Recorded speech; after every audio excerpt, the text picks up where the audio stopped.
Hello and welcome to ACS Golf and this week's review, where I'm looking at a set of irons from a brand that I've actually never tried before. Well, I've never tried their irons anyway. And they're such a big brand. They're really well known over in Asia. You know, they're owned by one of the biggest companies, Dunlop. Same brand that owns Srixon, owns Cleveland.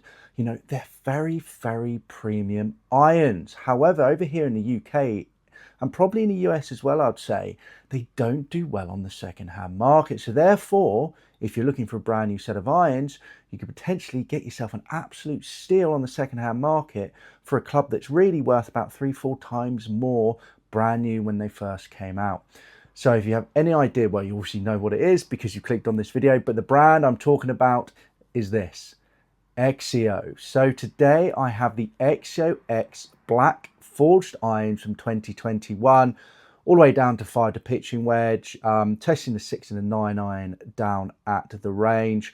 Got stiff shafts in here for me, even though these aren't necessarily suited for me with someone with my swing speed. I'll explain that a little bit later on in this video. But, you know, forged irons, jam-packed with technology, definitely aim for your sort of lower to mid handicap player, so definitely your player's distance type of irons, you know, so potentially could be a really, really good type of club for a lot of you guys watching this video. So without further ado, as always, what we're going to do is we're going to have a closer look at this club, come back here. I was going to go say get to the range, but no, we come back here first, go through all the technologies in it. Then we're going to get down to the range. I'm going to throw some figures at you for the 6 and the 9 iron. And then we're going to come in here for the ACS Golf scale and my overall thoughts about these clubs and who really should be playing them, if anybody, or if even though they are potentially a great deal on the second-hand market, maybe you should still ignore them and go for the other well-known brands, well, definitely in the UK anyway, such as your TaylorMade, etc. So we'll discuss that at the end of the video. All right, without further ado, let's have a closer look at these irons.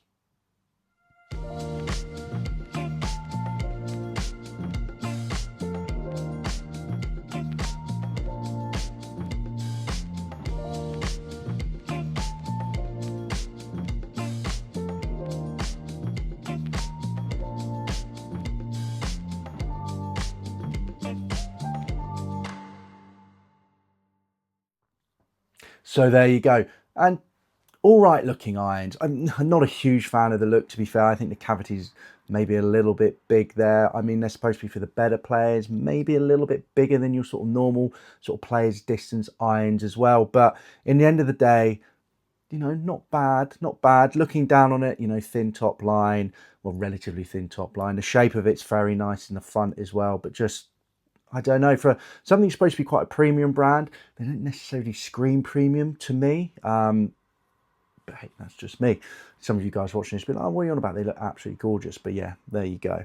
Definitely, you know, I play Srixon all the time. Well, my irons at the moment, you know, ZX5 Mark IIs, and I think they look absolutely gorgeous. And these just, I don't know, they just don't scream premium high value brand, which XXIO is. Going into the technology now that's in this club. So we've got a forged construction. So the whole reason for this, as they say, designed for low to mid handicap golfers. There we go, got it out. It's been a long day today, believe me, very long day. As you can tell, it's pitch black now in the UK. Anyway, these irons are forged for that soft, responsive feel preferred by better golfers. So there you go. This isn't like a one-piece construction forged iron, like you would get with your blades, etc. This is very much common, like you get with a lot of these forged clubs, you know, when it is sort of all the bits are forged, but they're put together. Moving on, you've got speed groove. So the speed groove is milled into the back of the faceplate, as I've just mentioned, you know, because it's not just one piece, it is all bits all stuck together.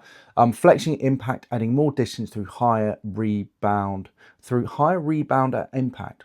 So the idea, that doesn't think that makes sense to me, but anyway, the idea is you've got this faceplate here, behind it, they've basically milled the back of it. So therefore, you know, when you hit the ball, it's going to flex more and rebound more to produce more ball speed, get that ball flying hotter off the face and therefore flying further. So can't complain by that. Technology, V-shaped technology. You can see it here on the 6-iron, same as Friction has, same as Cleveland has, etc., because it's obviously owned by the same brand. The V-shaped sole improves interaction through the turf with control to promote the proper downward impact with your irons. Great bit of technology, V-sole, really enjoy it. And then now this is the interesting one, because XXIO, and a lot of you guys who have heard of XXIO will know that even though a lot of this stuff is for, like this, quite nice for your sort of better golfers, it's definitely aimed more for your sort of slower to, well, I'd say medium swing speed players. The idea, if you're really good swing speed, young, whatever, you go for Strixon. If you're slower swing speed, not necessarily care much about premium, but just more functionality, you go for Cleveland. And then if you want the sort of more forged feel, more expensive look, more expensive, performance, etc., then you go for XXIO. And so what they've done with these is they've done a weight plus technology. I promise you we will get through it today, which, to be honest, I found quite weird when using these irons. And basically what that is they've stuck a weight at the end of this club. I think Cleveland do it in their drivers as well, in their woods nowadays. And you can even see it says weight plus on it. There you go. So there's a weight at the end of this club. So using XXIO's heaviest grip weights, brass and rubber weights in the butt end of the club raises the balance points of the club to produce a smooth, easier swing. It's a whole thing as well as to really help that balance there, to help for sort of slower swing speed, and that's why they've done it. Personally, I'm not a fan of it. Now, the reason I'm not a fan of it is I very much like to know where my club head is. I like to feel it. I like to be in full control of it. If suddenly you've got quite a lot of weight in the butt of your club, which this definitely does, then suddenly I can lose the feel of that head, especially if I'm swinging at the speeds that I do, but not necessarily this club is built for. So suddenly, I don't know, I lost the feeling of where the head was. We will get through this. Anyway, so where the head was, quite a few times swinging, I did lose that feeling of it. I just wasn't quite sure where it was. And therefore I struggled maybe with getting the impact as good as I normally would do with these with my irons, for example. So not a huge fan of it. A lot of people out there will definitely find it helps them. Especially if you've got quite a smooth, slow swing speed. You're about to see my swing speed. If you haven't seen it before, it's very erratic, very forceful, very odd. So yeah, it's not a fan of that at all. But I can understand why they've done it, and I can understand the benefits for someone who would be looking at this type of club. So there you go. Now, moving on to the lofts of these as well, which definitely shows that these are definitely your player distance irons, because they are, as I mentioned, aimed for the sort of mid to low handicap players. So your 4-iron is 21 degrees, 5-iron is 23 degrees, 6-iron is 26 degrees. This is a loft, by the way. 7-iron is 29 degrees loft, 8-iron is 33 degrees loft, 9-iron is 38 degrees loft, pitching wedge is 43 degrees loft, approach wedge is 49 degrees loft, and sand wedge is 56 degrees loft. So, they are quite strong lofted. As you'd expect with any sort of modern day player's distance iron, to be fair. And also, with this type of club, you clearly do also with that cavity probably have quite a bit of weight at the back here to aid with that forgiveness. I might not mention it, but you can see that cavity there where they try to push the weight further back off the head to increase MOI to help with launch as well. So if you're doing that, you need to jack up the lofts, or all that's going to happen is a ball's going to go flying in the air and not go anywhere. So pretty standard, so fair enough. So I'm expecting these to have pretty good distance for what they are. Now, when it comes down to shafts, you have a standard AX1 graphite shaft, and then you had the NS Pro 920GH DST shafts. And this is what I've got on here. I've got the NS Pro. Big fan of NS Pro shafts, by the way. I really do like them. Prefer the heavier one though, the 130. But yeah, so there you go, guys. There's all the technology that's in this club. Now let's get down to range with the 6-iron and 9-iron, and let's throw some figures at you, and then we'll come back here for the ACS Golf scale. All right. See you in a bit. Here I'm down at the range with the 9 and the 6 iron. 4 shots with 9 iron first, and then 4 shots with a 6 iron afterwards. So let's jump straight into those figures. So on average, I'd have a carry of 130 yards with 9 iron. Total distance 130 yards. Ball speed 106 miles per hour. Launch angle 27 degrees. Height 101 feet. So really happy with that. You know, it's getting up in the air, it's hitting, it's sticking. Is exactly what I want from my 9 iron. When really pushing it, I could get up to about that 134 mark, 135. So, you know, it can get a little bit more distance when I needed it. But overall, really happy with that. Exactly sort of where I'd expect this type of club to be.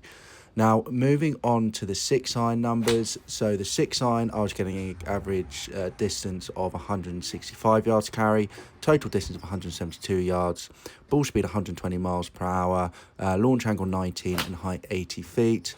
When I really pushed this, I was getting up to that 180 mark, or just below the 180 mark, so 179. So again, happy with that. Rollout wise, pretty happy.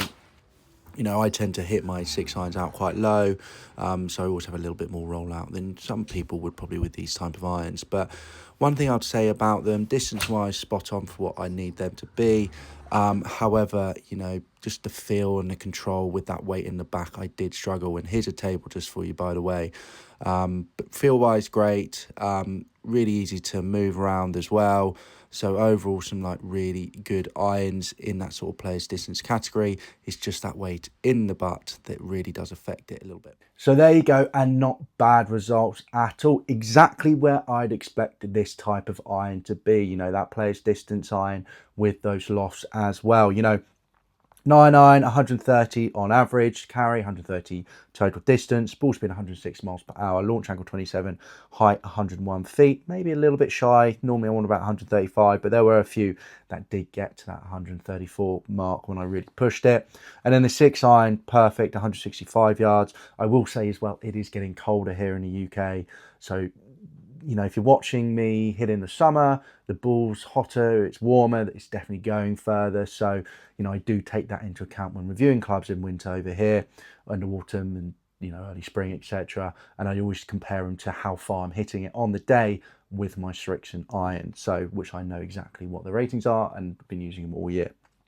And therefore, exactly pretty much on the spot. So with the 6 irons going about 165 yards carry, total distance 172 yards, ball speed 120 miles per hour, launch angle 19 and height 80 feet, roughly exactly where my Strixon were on the day as well. When pushing it, I did manage to get it up towards that 180 mark, so 179 was the longest, and 124 miles per hour ball speed when I really sort of started to go for it. Warmed up a little bit and started to go for it a little bit. Didn't actually get my Strixon to that number on the day. So yeah, so really, really happy with those numbers. So if we go into the ACS Golf scale now, so remember, we've got 5 categories: distance, feel, looks, price, and forgiveness. 5 being the best, 1 being the worst. Now, when it comes down to sort of the distance of this, it is players' distance irons. They do have, you know, strong lofts, etc. So 4 out of 5. I think they've definitely got some good distance in it. I definitely think that technology off the face works. You know, on the day they definitely did match my Strixon. So perfect for a guy who's looking for a little bit more distance but has that slower swing speed. You know, these could really help get a few more yards out over sort of other irons out there. Yeah, so 4 out of 5. Now on to feel. These are full irons, so you should expect them to feel really nice. But because I just couldn't quite get the use of this with this weight, I couldn't necessarily get the feel of it. Oh, by the way, 4 out of 5 is exactly where I'd always normally put players' distance irons, so it does exactly what it needs to do. So I just thought I'd mention that. You know, for me, players' distance iron is 3.5 to 4, and then 4.5 to 5 is normally your sort of game improvement iron. So yes, really happy with that. Again, just thought I'd add that little bit in there quickly for you guys. On to feel. As I mentioned already and before, you know, I did feel like I couldn't necessarily find where the head was of this club because of the counterbalance, which maybe in my mind affected the feel a little bit, but I just didn't think these felt as good. You know, definitely not as good as my Strixon. It's a forged, you know, same sort of forged thing as this. Didn't feel bad, and every now and again felt quite nice, but it definitely, with the weight at the back here, you can tell I just wasn't like enamored by it. So I'm actually going to give it a 3.5 out of 5. A lot of you might disagree with that, who've tried XXIO irons before, but I just wasn't blown away with it, to be fair. If anything, I was a little bit disappointed. Now, XXIO, I thought these are going to feel absolutely amazing. You know, I've tried some forged sort of chunkier irons before, and I felt like, you know, these are really nice. They feel gorgeous, but I just didn't quite like it. So yeah, 3.5 out of 5 for the feel. Looks, I've given it a 3 out of 5. Looking down on it, absolutely fine. I love the rounded shape of it. I'm just not a huge fan of that big cavity. Yeah, just not a huge fan of the looks of it, to be fair, on the back. I just doesn't scream premium to me, even though this is supposed to be quite a premium brand. So yeah, so 3 out of 5 for that. On to forgiveness. Forgiveness is pretty good. You know, 3.5 out of 5 for it. Definitely enough in there for a mid-handicap player to definitely hit and definitely use. Don't get me wrong, there were a few jumps down, you know, but not huge, to be honest. I think the worst, was with the, you know, the 9-iron, where Sonny only got 127 yards, but then that's only 3 yards less than 130, so not the end of the world at all. You know, and as you say, the 9-iron was definitely hit sitting, definitely span enough. Maybe, you know, and the 6-iron again was, you know, pretty pleased. It does exactly what any other sort of play distance iron would do. So yeah, 3.5 out of 5. Definitely enough forgiveness in there for your sort of mid handicapper. But I would say if you're a high handicapper and you're missing the face a lot of this, I think you will be punished. And I definitely would go down that game improvement route and not necessarily this, even though maybe you get away with it. But yeah, 3.5 out of 5, happy with that. Now on to price. So price of these in Golf Bidder, which is a second-hand store over here in the UK, I've seen 5 to sand wedge for just under £450. That's around $600. I've seen 6 to pitching wedge, which is around £320. I don't know how that's dropped by an extra 2 irons, I guess, but still $430. eBay though, 5 to pitching wedge, £250, $330 roughly. 6 to pitching wedge, £211, $280. So therefore, I've given this price 4 out of 5. I think if you, to be honest, I'm going to give it 4.5 out of 5, to be fair. Yeah, I'm changing it. Changing my mind right now. I know I'm not a fan. You could say I'm not really a fan of these golf clubs, but they're not built for me. You know, that weight in the back, they're built for a slower swing player, you know, and that's probably why I just didn't really enjoy them, because I couldn't feel the head, and that's probably why maybe the feel's a little bit down and it shouldn't do. But, you know, 4.5, if you can pick up something from 2021 with all the technology that's in this, which it is, there's a load in there, you know, it's owned by Striction, and well, the same company owns by Striction, etc. You know, for around £250, $340, you can't be going wrong with that. So yeah, 4.5 out of 5. If you're that sort of better player who, you know, has lost a bit of swing speed over the years or never had any, you know, some people just don't necessarily swing out their boots. Why should you? If you're on the fairway every single time and you've got you boom, boom, boom, you don't need to swing crazy at it, which I probably should tell myself all the time. But anyway, so yes, I think it's a really good deal. So 4.5 out of 5, to be honest, for the price of these, because yes, the distance is exactly what you need from any sort of club in this sort of category. The forgiveness is definitely there again in the category. The feel, I think, is lacking, but again, that could be just because of the weight, counterweight, and me just getting a bit of a negative thought about the club, perhaps. Looks wise, again, not a huge fan, but I know a lot of people, that is very much my perspective. A lot of you guys might be looking at this thinking, I think it looks quite nice. So there you go. But just changing that to realise I just changed the feel of it. Yeah, 3.5 feel, 3 for looks. There you go. So yeah, so I definitely think it is worth it if you got a slower to maybe mid swing speed. You know, you want that sort of really nice cover, bang, full of technology. It's going to do exactly what you need it to do. If you're a mid to lower handicap player, then yeah, I think this is definitely the one. However, do be aware of this counterbalance. If you're like me and you definitely like to feel the head a lot more than necessarily everything else, you might not enjoy this, just because it does make it a little bit heavier, and then suddenly I just lose the head a little bit, so I don't particularly like it. But overall, 4.5 out of 5 for price, because I think it's an absolute steal for what these clubs, all the technologies in them, and then performance wise, you know, it's still. So yeah, 4.5 out of 5 for price. So there you go. All right, guys. Now I hope you enjoyed my review of the XXIO X black forged. It's very difficult also to find out which versions these are because they've never really changed the name. They just kept it going, but these are the 2021 versions. Worth a go if you haven't given them a go on the second-hand market, if you've got that slower swing speed.